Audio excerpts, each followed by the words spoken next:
Hello guys, welcome to my channel. ఈరోజు జటాధార అనే movie review గురించి తెలుసుకుందాం. ఇది తెలుగు అనుకున్నా, ఎప్పుడైతే టైటిల్స్లో చూశానో అప్పుడే అర్థమైంది. ఇది హిందీ మూవీని తెలుగులో డబ్ చేశారన్నట్టుగా మూవీ వచ్చింది, కానీ ఎక్కడ నాకు తెలుగు స్ట్రైట్ మూవీ అనిపించలే. అంతలా మూవీలో ఉంది. హిందీ నేటివిటీ క్లియర్గా అర్థమవుతా ఉంది. తెలుగు అయితే డెఫినెట్గా ఫైండ్ అవుట్ చేసేవాళ్ళం. మొత్తానికైతే సుధీర్ బాబు బాగానే ట్రై చేశారు. సుధీర్ బాబు, సోనాక్షి సింహ, దివ్య ఇలాంటి యాక్టర్లతో మొత్తానికి ప్రయత్నాలు అయితే స్ట్రాంగ్గానే చేసిన అనిపించారు. ఇద్దరు డైరెక్ట్ చేసిన వెంకట్ కిల్లాన్ అండ్ అభిషేక్ జైస్వాల్ ఇద్దరు చాలా పెద్ద ప్రొడక్షన్ టైటిల్ చేసి హంగామా చేశారు, కానీ ఎక్కడ నాకైతే ఇందులో మ్యాటర్ అనిపించలేదు. ఇంకా స్టోరీ విషయానికి వెళ్తే సుధీర్ బాబు చాలా ఎన్ని సంవత్సరాల నుంచి చూసినా కూడా అలానే అనిపిస్తాడు. ఇందులో కూడా అంతే. ఒక కార్పొరేట్ జాబ్ చేస్తున్న సుధీర్ బాబు అదే సమయంలో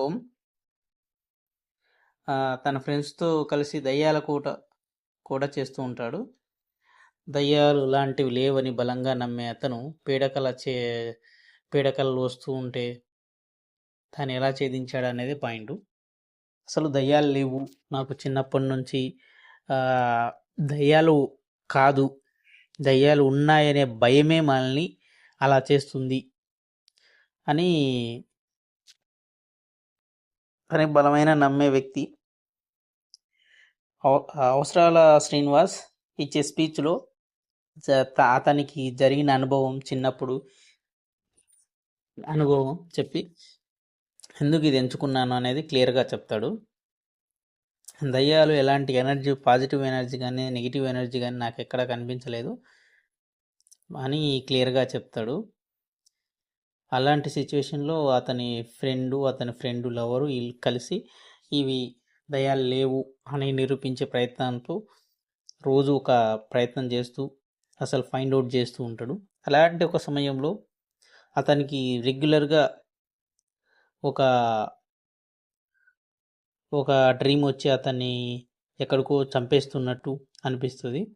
అసలు ఏంటి, ఎందుకు ఇది నాకు రెగ్యులర్గా వస్తుంది అనే వెతికే ప్రయత్నంలోనే ఒకానొక ఊర్లోకి జరిగే ఇన్సిడెంట్ టీవీలో చూసి అవసరాల శ్రీనివాస్ను కలిసి అసలు ఏం జరిగింది అని అక్కడికి వెళ్ళే ప్రయత్నం చేస్తాడు.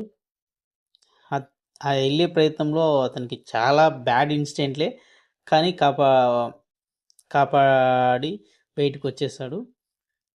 అయితే ఇంటికి వచ్చిన తర్వాత విషయం తెలుస్తుంది. వాళ్ళ అమ్మ నాన్నలు వాళ్ళు కాదు, అతనికి ఒక పాస్ట్ ఉంది. ఆ పాస్ట్లో జరిగిన ఒక ఘోరమైన పిచాచి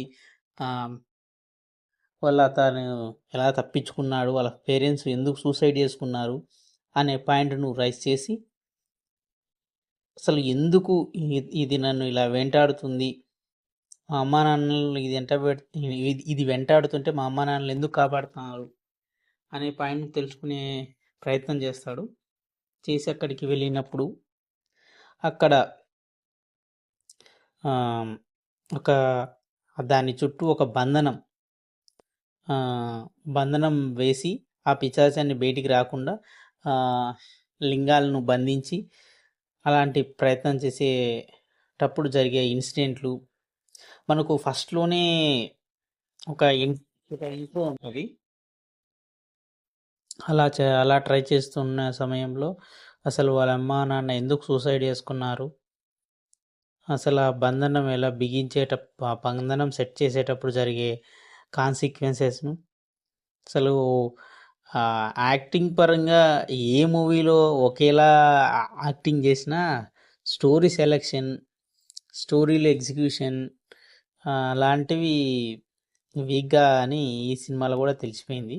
అంతకు మించి సుధీర్ బాబు చేసింది ఏం లేదు. నా సజెషన్ అయితే ఇలాంటి మూవీస్ చూడకపోవడం బెటరు. కానీ విజువలైజేషన్స్ కోసం చూడొచ్చు. ఇలాంటి మరిన్ని రివ్యూస్ కోసం తెలుసుకోవాలంటే please like and share, subscribe. Thank you all.